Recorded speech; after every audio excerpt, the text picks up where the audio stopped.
Well, first of all, many thanks for the invitation and good meeting all of you, including out there. Yes, there is a EU policy. There is a stated policy.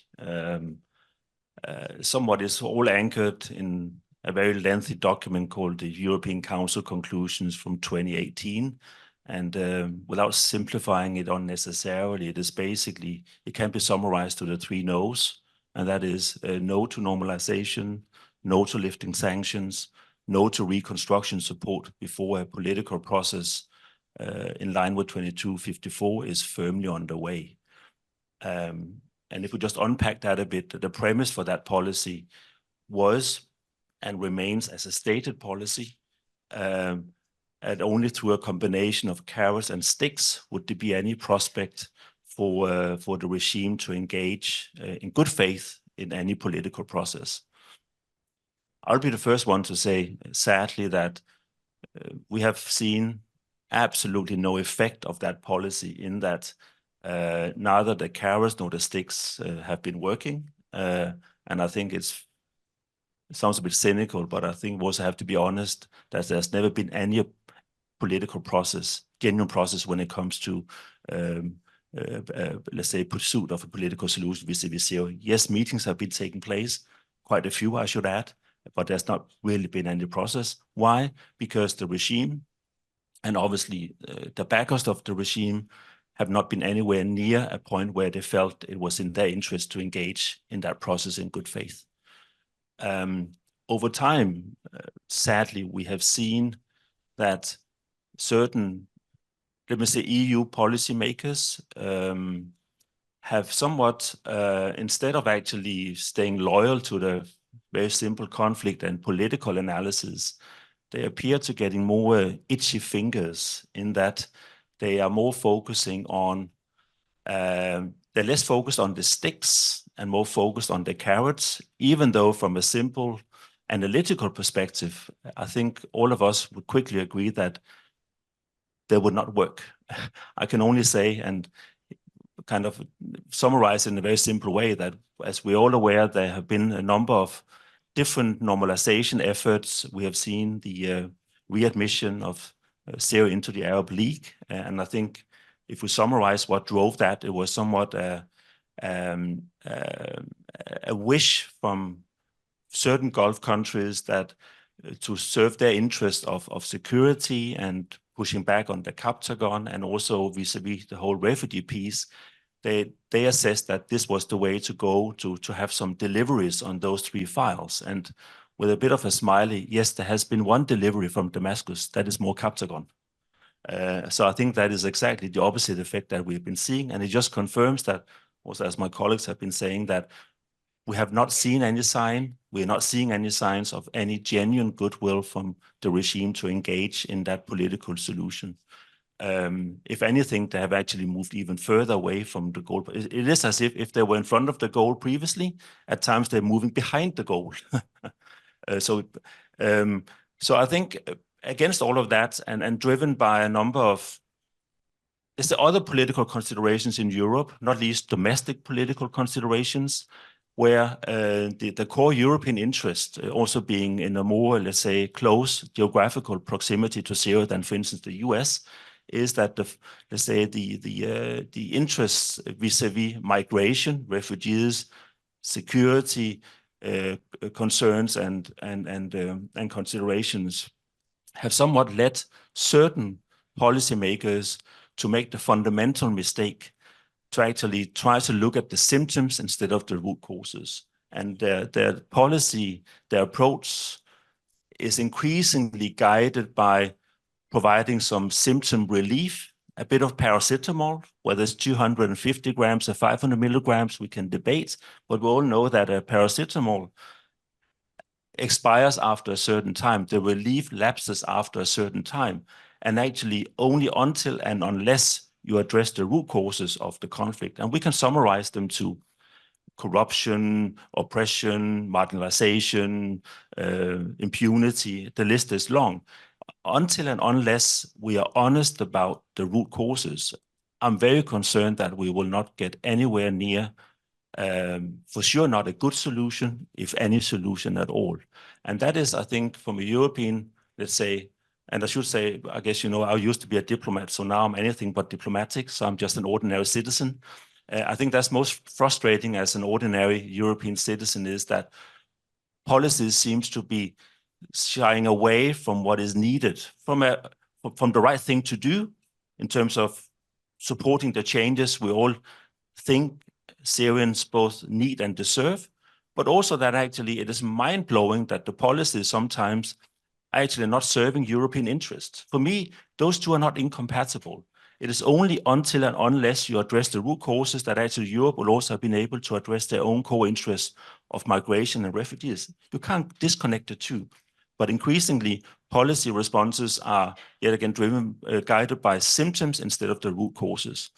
If I may just add one bit, and that is, for me, the key issue, the one we really have to follow closely, is the one of normalization. And normalization can take many forms and shapes. There's obviously the full-blown, where a country goes back to Damascus, reopens his embassy, an ambassador hands over his or her credentials to the regime.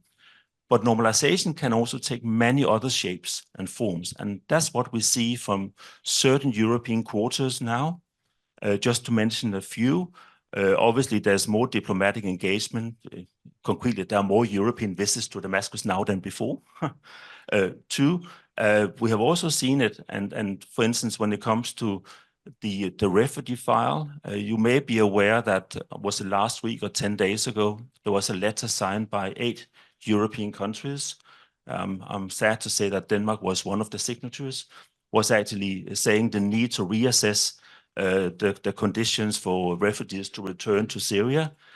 But if you read that statement carefully, towards the end, it somewhat says that while it is acknowledged that there's not complete political stability yet, blah, blah, blah, the notion that those countries' assessment is that there's some political stability is, for me, mind-blowing. There's no political stability in Syria, but obviously you're trying to drum up your case in pursuit of other objectives. So yet again, increasingly, you move your eyes away from the ball.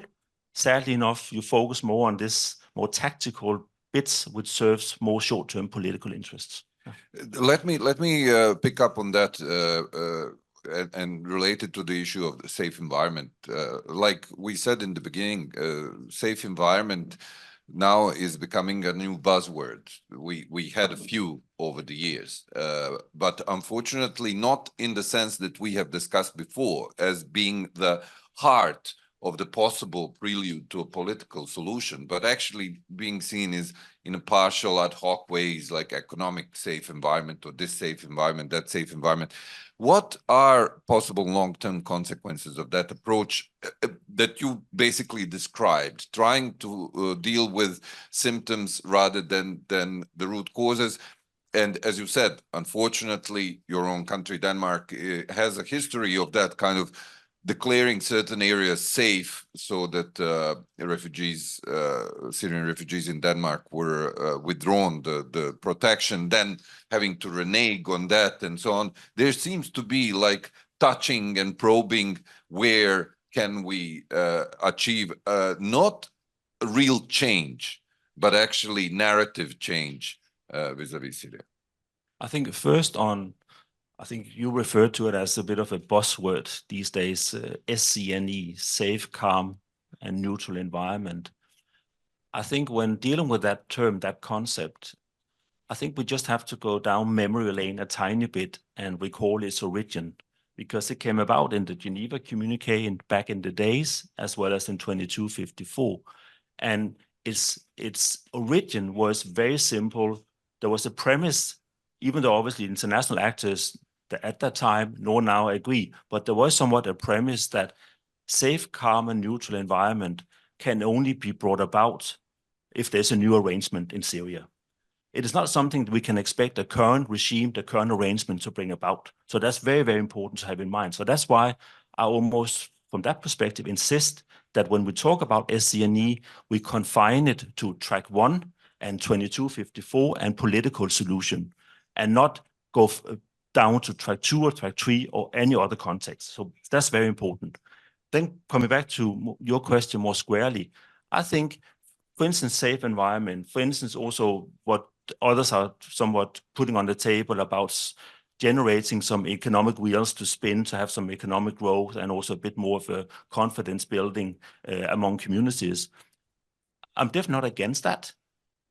But yet again, I would insist that whatever at least the international community supports is supported in such a way that those measures, those efforts, those achievements do not become ends in themselves, but rather means towards something else, because none of that is an end state. It's not an end state for Syrians to have a confined safety environment in a certain geographical area. The end state is yet again a new arrangement, a new Syria, basically. So we have to be very cautious that whatever is supported do not become ends in themselves.